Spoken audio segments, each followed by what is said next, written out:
ambaye kwa mara ya kwanza mwaka 1976 ndio aliyesema Kiswahili kiwe lugha ya Afrika, Profesa Wole Soyinka.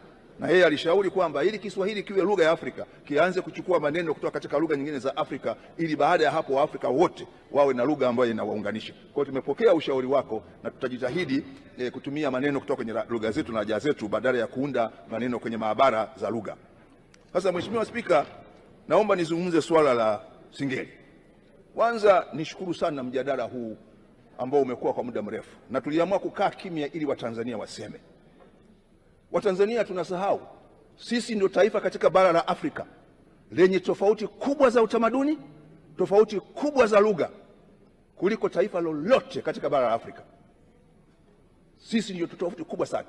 Tuna utamaduni wa Wabantu, wa Wakushi, wa Wakoisan, Afroasiatic. Lakini kinachotufanya Watanzania tujione ni wamoja ni juhudi za baba wa taifa kutuunganisha kuwa taifa moja. Nje ya hapo sisi tuna tofauti kubwa kuliko nchi yoyote ya bara la Afrika. Na sisi ndio peke yetu tuna lugha, makundi matano ya lugha, pamoja na lugha za watu waliokuja baadaye wa Afroasiatic ambao ni wa Iraki, ni wa Mbugu, lakini tuna watu wenye lugha ya asili ya kale katika bara la Afrika wa Hadzabe. Kwa hiyo tuna tofauti kubwa sana ya utamaduni. Na ukitaka kujua hiyo, neta jambo lolote la utamaduni. Hapo ndio utakapojua tofauti ya Watanzania. Na tutahangaika na hilo. Kwa sababu hiyo serikali haiwezi kuja na wimbo mmoja, haiwezi kuja na chakula kimoja, haiwezi kuja na nguo moja ikijua kuna anuai diversity hiyo.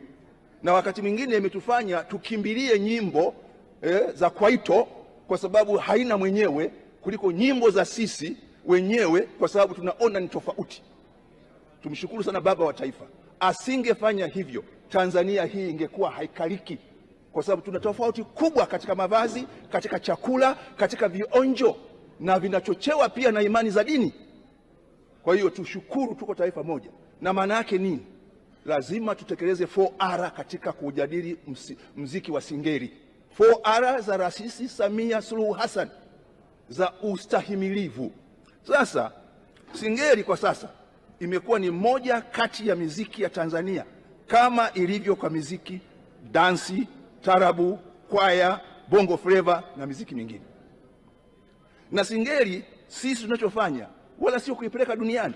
Singeli tayari imekwisha kwenda duniani kwenye matamasha ya Ubelgiji, na haichezwi kama hizo ambazo mnaziona ambazo naibu spika amenisaidia. Imekwenda kwenye tamasha la Primavera Spain, tamasha la Coro Festival Ufaransa, tamasha la Munich, tamasha la Düsseldorf, na tamasha ambalo Ashaku Msematusi Nyege Nyege Uganda. Lakini juzi tarehe 26 mwezi wa 4 mwaka 2025 kwenye tamasha la Samia Serengeti Music Festival ambalo mgeni wa heshima alikuwa Spika wa Bunge la Jamhuri ya Muungano wa Tanzania Dogo Paten pamoja na Zuchu, walicheza Singeli ambayo iliwafanya watu wachangamke. Kwa hiyo yako mambo ambayo ni ya upotovu wa maadili, na hiyo sio kwa Singeli tu, iwe ni mziki wa Injili, iwe ni mziki wa dansi, iwe na mziki wowote. Utakapokuwa na mambo ambayo sio ya maadili, wizara itachukua hatua. Kama mziki wa Injili utakuwa ni wa kunengua, utachukuliwa hatua. Kama mziki wa kawaida utakuwa hawendi, utachukuliwa hatua. Kwa hiyo tusichanganye vionjo vya wachezaji na aina ya muziki.